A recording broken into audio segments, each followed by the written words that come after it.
appréciation sur cette polémique qui se passe aujourd'hui concernant les minarets, les burqas et les voiles de l'école? Donc une nouvelle polémique. Je crois qu'on a le droit tous les 6 mois à une polémique. Ça devient lassant et fatigant pour nous, citoyens musulmans d'Occident. Je pense que la meilleure position que nous devons prendre, c'est la suivante. C'est être fier de son islam et de son identité musulmane.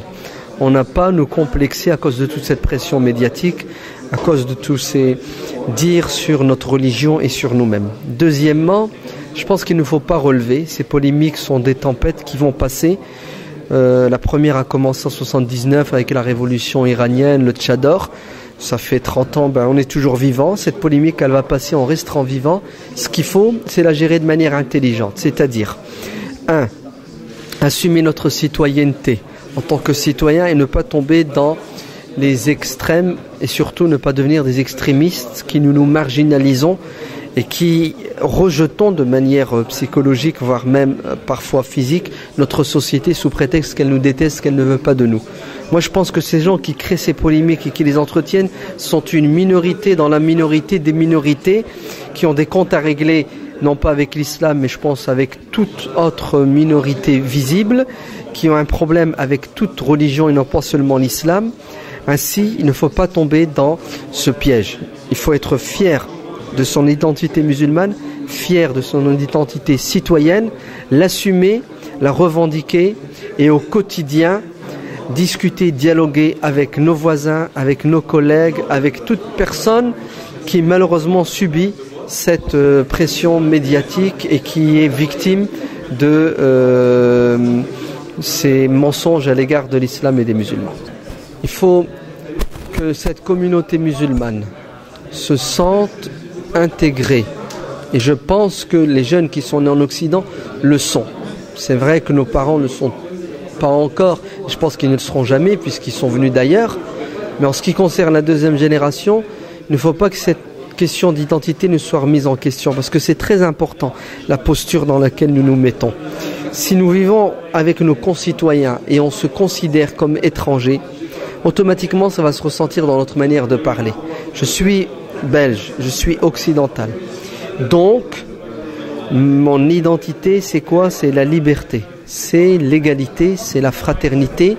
J'ai le droit de m'habiller comme je veux, j'ai le droit de pratiquer la religion que je veux dans le cadre des lois. Tant que je n'empiète pas sur votre liberté, vous devez m'accepter comme je suis, comme je vous accepte comme vous êtes. Et ça, il faut le rappeler à nos concitoyens qu'ils le sachent. Il faut leur rappeler que leur souhait, leur volonté, pour certains bien entendu, de vouloir disparaître les minarets, les mosquées ou le voile, c'est une trahison de leur histoire, de leurs principes philosophiques, etc.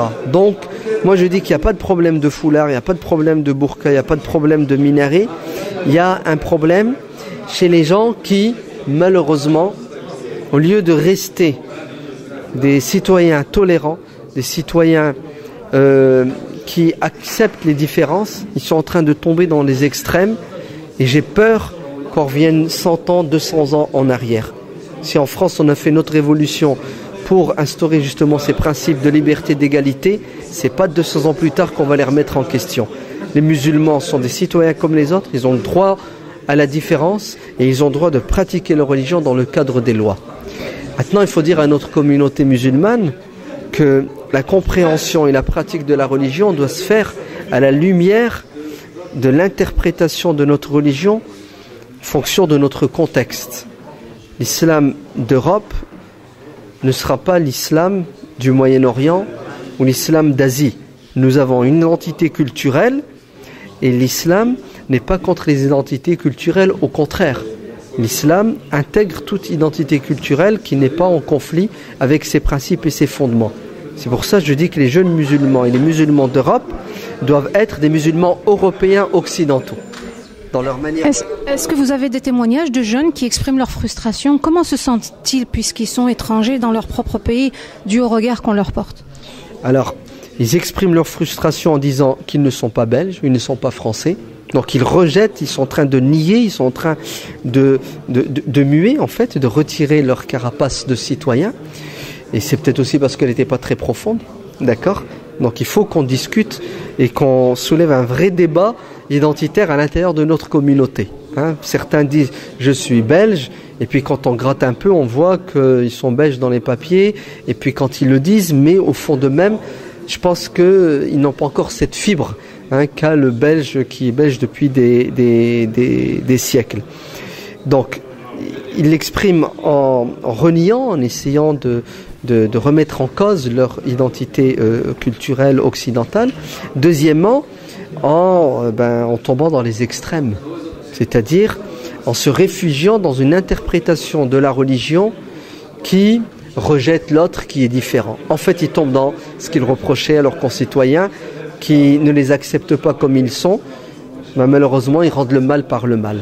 Alors que, moi je dis qu'il ne faut pas tomber dans la pression, il ne faut pas tomber dans ce piège. On est occidental, fier de l'être, tout en restant musulman et fier de l'être, donc on va vers l'autre, on dialogue avec l'autre, on échange avec l'autre et on accepte l'autre comme il est. Et même, j'irai plus loin, on essaie de décrisper l'autre. Et pour le décrisper, il faut le dialogue et il faut le bon comportement. Une dame me disait qu'elle était choquée parce qu'elle était professeure de français d'un barbu qui refusait de lui serrer la main. Que pouvons-nous dire à cette dame qui dit « Vous êtes citoyen, mais vous ne faites pas comme nous » ? On dit qu'elle a raison. Il est citoyen, il ne fait pas comme elle. Nous sommes citoyens, on ne fait pas comme vous. Mais on va lui renvoyer la remarque. Vous êtes citoyenne et vous ne faites pas comme nous. Donc, on a vraiment un problème avec certains de nos concitoyens qui n'acceptent pas la différence, qui veulent le conformisme, qui veulent que nous soyons des citoyens comme ils pensent, comme ils veulent, comme ils le souhaitent. Et ça, c'est pas possible. Chaque être humain a sa particularité, que ce soit au niveau philosophique, identitaire, culturel, vestimentaire. Donc, moi, je renvoie l'ascenseur en leur disant, vous avez un problème avec quoi? Avec l'autre qui n'est pas comme vous.